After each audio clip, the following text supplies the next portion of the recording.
রাসূল আকরাম সাল্লাল্লাহু আলাইহি ওয়াসাল্লাম তিরমিজি শরীফের হাদিসে বলছেন, ইযা ফাআলাত উম্মতি 15 খাসলাতান হাল্লা বিহাল বালা, যখন আমাদের সমাজের মানুষ 15টা খারাপ কাজ করবে, আসমান থেকে বালার দরওয়াজা তার জন্য খুলে দেওয়া হবে।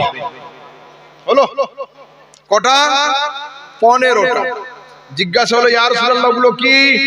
রাসূল বলছেন, ইযা কানাল মাগনামু দুআলা ওয়াল আমানাতু মাগনামা ওয়াজ যাকাতু মাগরামা ওয়া আতাআর রাজুলু যাওজাতাহু ওয়া আক্কা উম্মাহু ওয়া বাররা সাদিকাহু ওয়া জাফা আবাহু ওয়া ইরতাফাআতিল আসওয়াতু ফিল মাসাজিদ ওয়া শুরিবাতিল খুমুর ওয়া লুবিসাল হারির ওয়া ইত্তাখাযাতিল কিনাত ওয়াল মাআযিফ। কি আছে হাদিস?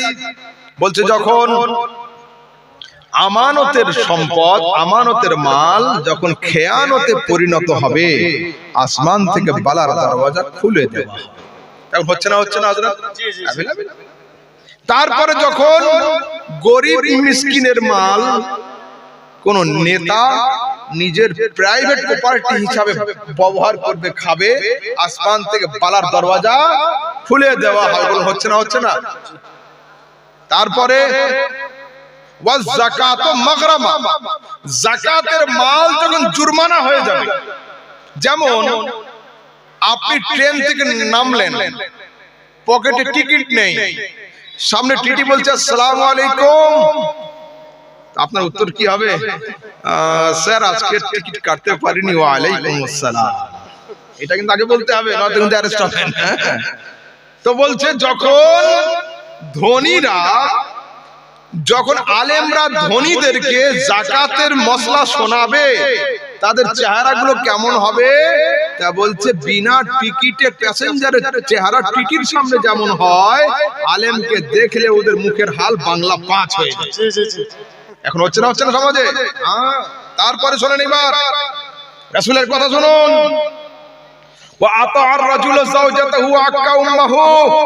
সমাজের যুবকরা যখন স্ত্রীর মহব্বতে মাকে ধাক্কা মারবে, আসমান থেকে বালার দরওয়াজা খুলে দেওয়া হবে।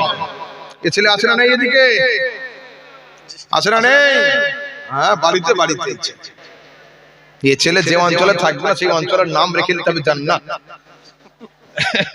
হ্যাঁ, তারপরে শোনেন, বাররা সাদিকাহু ওয়া জাফা আবাহু, যে সময় সমাজের যুবকরা বন্ধুদেরকে সন্তুষ্ট করার জন্য আব্বার সঙ্গে উঁচু আওয়াজে ঝগড়া করবে, আসমান থেকে বালার দরওয়াজা খুলে দেওয়া হবে। আচ্ছা নেই? তারপরে শুরিবাল খুমুর, মদ পান করা যখন সমাজে সাধারণ থেকে সাধারণ হয়ে যাবে। কি হয়ে যাবে? মদ পান এখন হচ্ছে না সমাজে? খুব হচ্ছে, তাই না? মদ কিন্তু আজকাল শিক্ষিত ছেলেরা মদ খায় না, ধনী লোকেরা মদ খায় না, গরিবরা মদ খায় আর অশিক্ষিতরা খায়, শিক্ষিতরা কিন্তু খায় না। ঠিক বলছি কি? না, সবটাই ঠিক বললে হবে না। মদ তো সবাই খায়, আবার গরিব ধনী কি? হ্যাঁ, পার্থক্য এতটুকু, গরিবের ছেলেরা মদ বলে, বড় লোকের ছেলেরা হুইস্কি বলে। শিক্ষিতরা ওটাকে বিয়ার বলে, এরা ওটাকে মদ বলে। রাসূল আকরাম সাল্লাল্লাহু আলাইহি ওয়াসাল্লাম হাদিসে বলেছেন, ইয়াশরিবুনাল খামরা দুনা ইসমিহি, কিয়ামতের আগে এই সমাজের যুব সমাজ মদ পান করবে, মদের নাম পরিবর্তন করে দেবে। এটাও হাদিসে আছে। তারপরে ওয়ারতাফাআতিল আসওয়াতু ফিল মাসাজিদ, মসজিদের মধ্যে যখন উঁচু আওয়াজে ঝগড়া শুরু হবে, আসমান থেকে বালার দরওয়াজা খুলে দেওয়া হবে। বলুন হচ্ছে না? এখন মসজিদে ঝগড়া দূরের কথা, হাতাহাতি পর্যন্ত শুরু হয়ে গেছে, তাই না?